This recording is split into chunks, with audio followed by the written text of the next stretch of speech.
An encounter with a tall night crawler, a supernatural being. I was contacted by a gentleman who lives in Canada who wanted me to share his encounter that he had with a shape-shifting being known as the night crawler.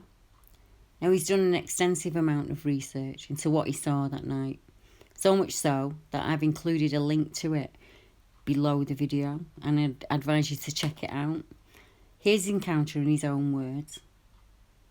My encounter experience happened back in 2010 in Lower Mainland, the Fraser Valley in British Columbia, Canada. It was approximately early October, mid-October, and I was 16 at the time. I'm 26 years old now. My oldest friend lived in the northwest rural part of my city, which has a lot of forest area and farmland. His backyard has 5 acres of forest with a few houses surrounded in the distance around the outskirts of the forest.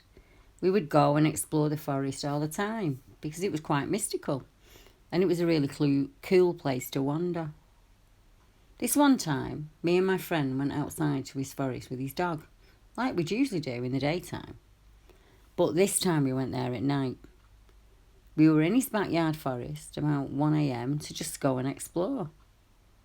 The plan was to have a smoke, but we didn't even get that far.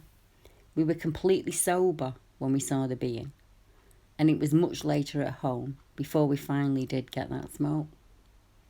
Now, there's a steep cliff made out of the forest floor when you first walk in there, and the cliff's only about 20 to 25 feet into the forest area from the entrance. When we were standing at the top of the cliff looking down the ravine, I saw something. It was before the pathway leading down to the rest of the forest and the creek at the very bottom, which was the only safe way to walk down there actually, especially at night. I could see a 7 to 8 feet tall, pure white, soft looking figure, and it was in between the trees, moving around, softly swaying, left to right, back and forth. And it was standing, touching the forest floor, in the exact same place the whole time we saw it, making absolutely no sound, and there was absolutely no wind. I wasn't even going to say anything about the figure to my friend at first, because I was waiting for my friend to say something. We observed it for a couple of seconds in complete silence, and we were mesmerised by its movements. Then I asked my friend if he saw it too, and he said, yeah, he could see it as well. We stood silent in fear as we were watching it do its strange, unsettling, soft, swaying movements, whilst trying to adjust our eyes to the being and see what it was doing. As we continued watching it for a couple of minutes, I felt like I was in a slight daze, watching it sway, and I started to feel impending doom set in. I made a drawing of what it looked like. I had the sinking feeling in my chest area, like when you're going to die or you're in a life-threatening situation, and I had shivers going throughout my body. And that's when I told my friend specifically, I don't like this, and he agreed, and we left immediately. I wasn't so much scared of the sight of the being. I was more curious about the strange movements it was making and what it really looked like. I was scared of the feeling of death that it made me feel. I was frozen with fear, and I literally felt like I was going to die or something bad was going to happen. We left very quickly because we didn't know what it was, and it scared us. And our intuition, my gut feeling of dread and death, told us it was dangerous and time to leave.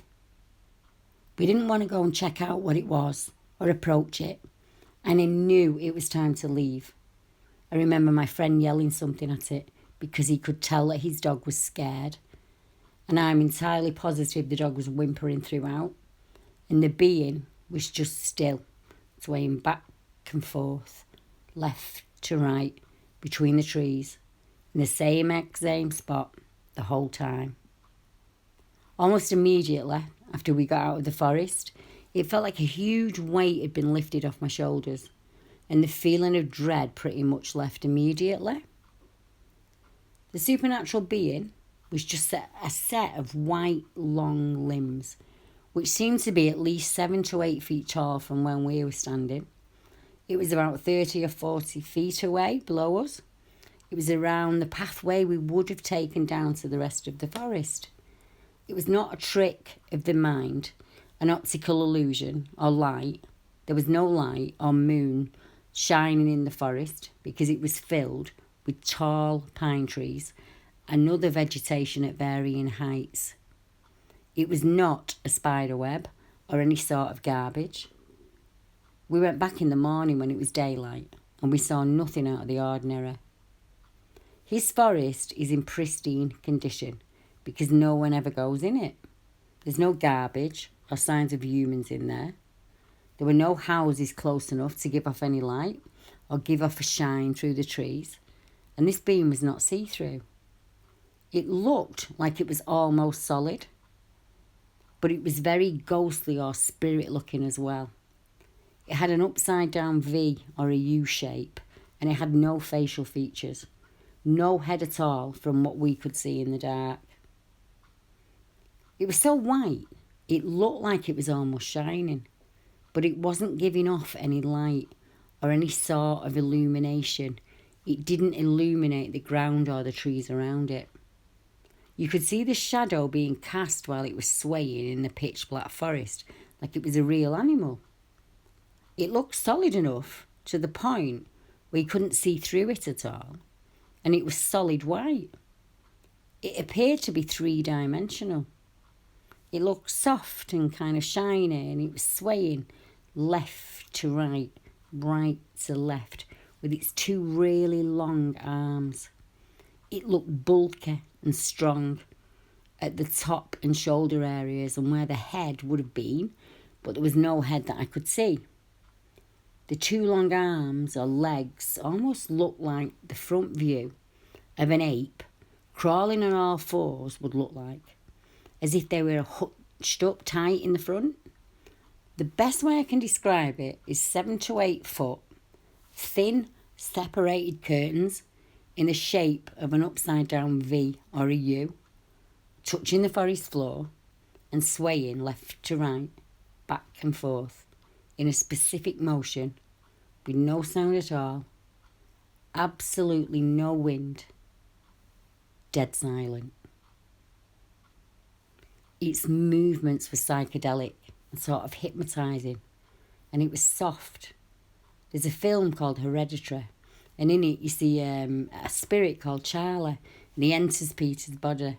That's probably the most solid description I can give of what it looked like. So if you look up the film Hereditary and have a look, it was making no sound at all while it was swaying, and it was beautiful to look at, and terrifying and unsettling at the same time.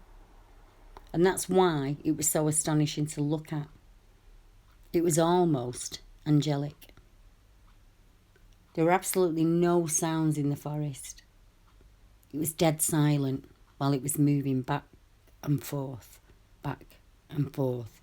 Its movements could have been a law of some sort, because it didn't move towards us or go anywhere. Or was it just letting us know to stay away because it was scared to death as well?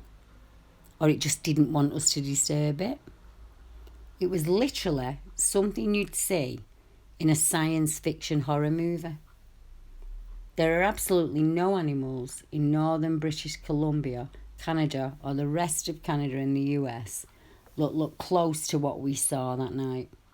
There are absolutely no animals that are 7 to 8 feet tall and stand on 2 legs. It did not have a body. Its 2 legs or arms were its body. It was not an animal, and there was no possible way to debunk this. I tried. I have explored all the options of what it could have been. This was the first time we ever went out into the forest at night, and it was the last time we ever went into the forest at night. The 5 acres of forest is the biggest area of woods around there. Around the area of a town, it's mostly just a couple of $1 million houses, and the rest is farms and forest area. It's pretty much the green belt of my city. My friend has no neighbours that are close to the location. the closest neighbours being at least 3 blocks down the street on the right-hand side of the forest. Now, to this day, the feeling that I had when I saw the being and I saw it move still gives me the shivers.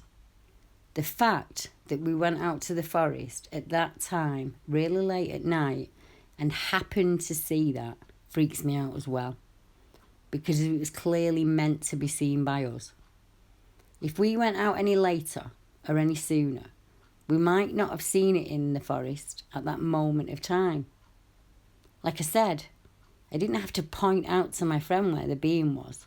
He automatically saw it at the same time that I saw it. I think the feeling of dread could have possibly been a warning to keep away from it. And that's why me and my friend left right away without any hesitation. This was my only paranormal experience that I've ever had.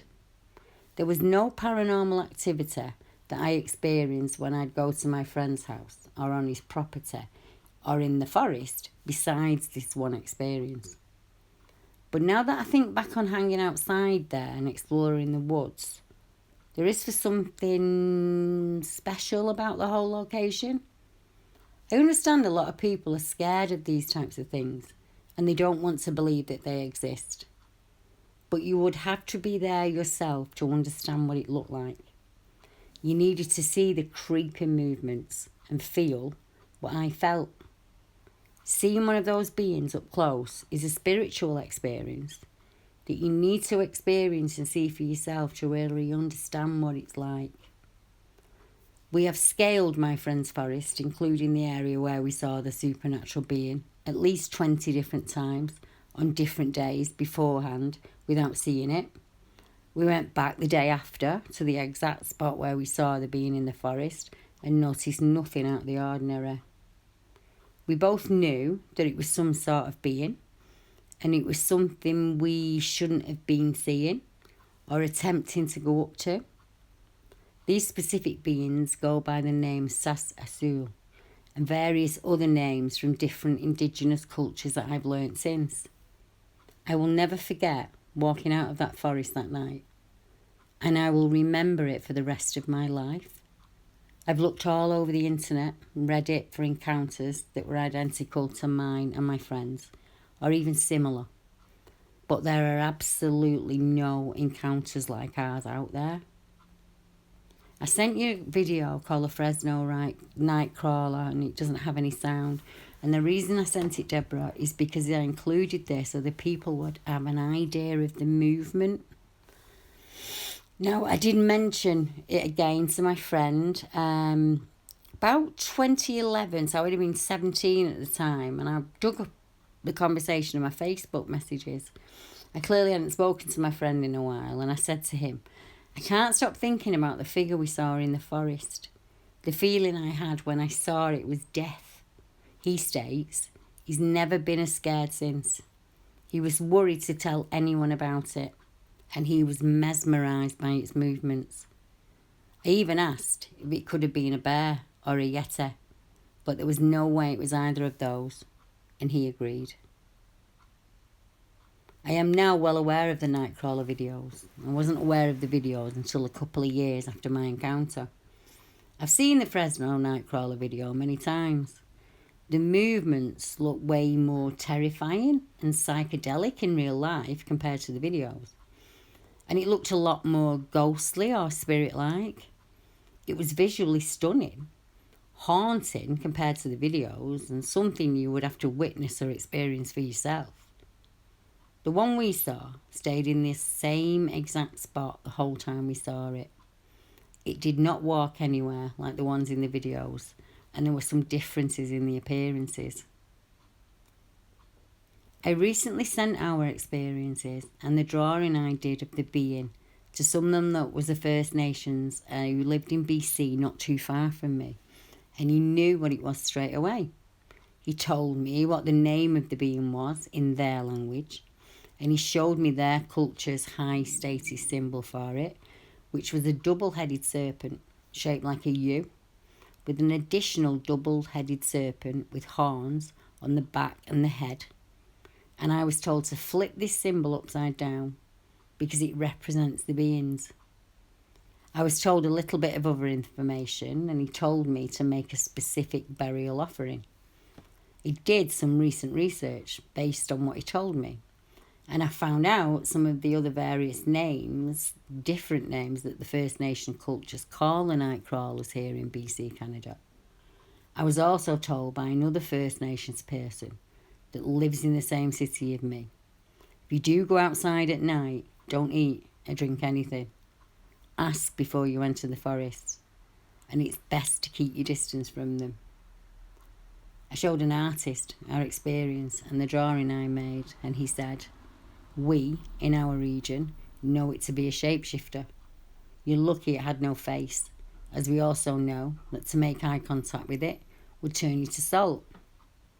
The legend says its origins start in a particular river here on the central coast, where it was created by a fisherman, who upon spearing the fish split it vertically from the head towards the tail. The flesh inside was revealed to be a bright and shimmering rainbow of colours, and the supernatural creature was born. It's referenced in many stories throughout the 13 tribes. The Sisiutl is indeed a powerful being, and if you cross it, you'll find yourself in a bad spot. However, based on your description, he told me, it either didn't want to hurt you, or it may have been offering you something. If you encounter it again, ask it what it wants, he said.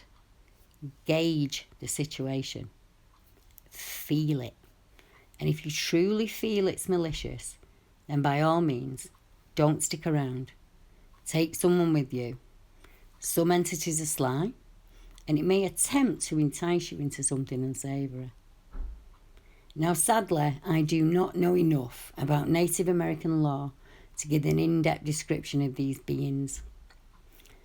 I only know what I've learned over the years, and one gentleman named Red Wolf once told me, sometimes when you see a tree without the bark, you can see the life it's led. You see its scars and its healing, as all things on earth are alive in their own way, as it should be. Some energies are as old as time, and they can change into these living beings. They can become one with them, as we humans once could.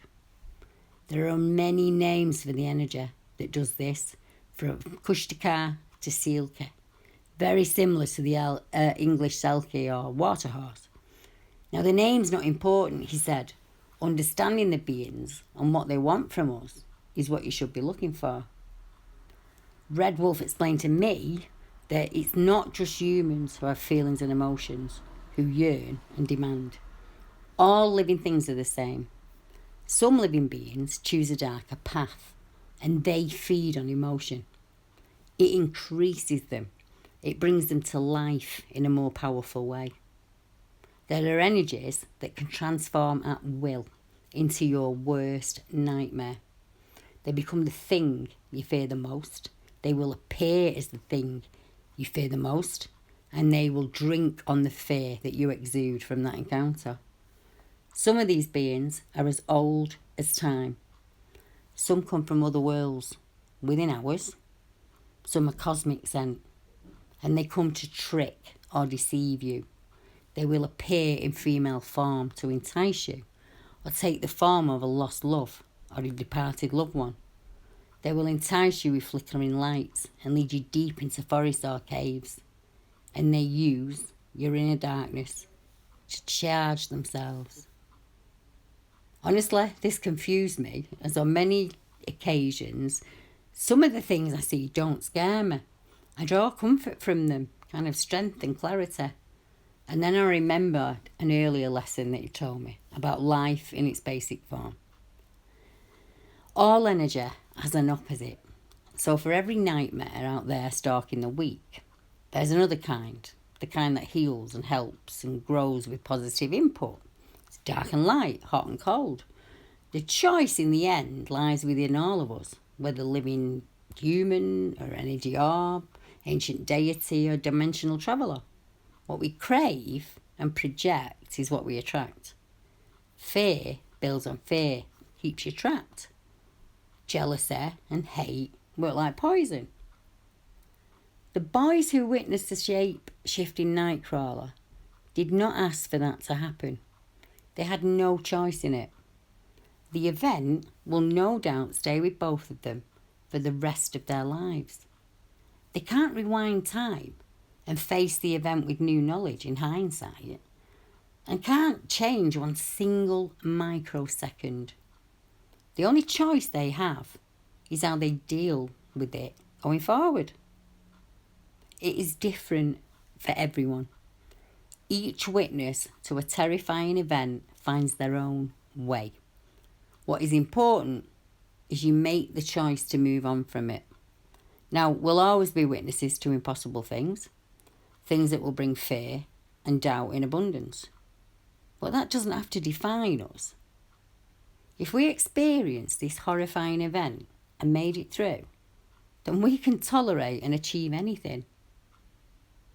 I could see how the witness teeters between a horrifying event that felt like death to mentioning them on one occasion as angels. Now that's the fundamental question. What side do you lean on? Did it appear to feed from them, to lead them to the deaths? Or was it there to impart knowledge, a hint at an ability lay dormant, waiting to be tapped into and used? Every country has a shapeshifter in its legends. From the Dryads, the Banara, the Lesher, to the Puka, the Sartguld, the Tanuka. Tales passed on from the veil of time, recorded in word and language. Back in the days when we barely saw other humans, when world communication was yet to be, there are worldwide stories. And these stories are completely the same the world over. From dark fairies that lead you into the woods, to a shape-shifting wolf that comes to eat you, succubuses and energy changers and shifters and fairies and elves, all of that is entwined in our makeup. The very first known cave painting of a shapeshifter was found in Indonesia, and it's thought to be at least 44,000 years old. This ancient painting from the island of Sulawesi consists of a scene portraying part human, part animal figures hunting. I know many of you out there are plagued by some of these energy takers. Energy that shifts in shape and confuses you. Still unsure which is good and which is not. I know what that feels like. You have to take back control. Set out your boundaries like a warrior. Surround yourself with positive thought, positive intent, and a renewed sense of self moving forward. Trust your gut instincts as always. Now, as I say, the witness has done an immense amount of research into these supernatural beings, and I've included a link to it in the description below. I seriously hope he finds answers to what he saw that night, because I know what it's like to be out there thinking you're on your own. But I also know there are others who have seen it, others that have seen the Nightcrawler for themselves. If you're one of them, or you know one of them, please get in touch, so I can put you in touch with the witness himself.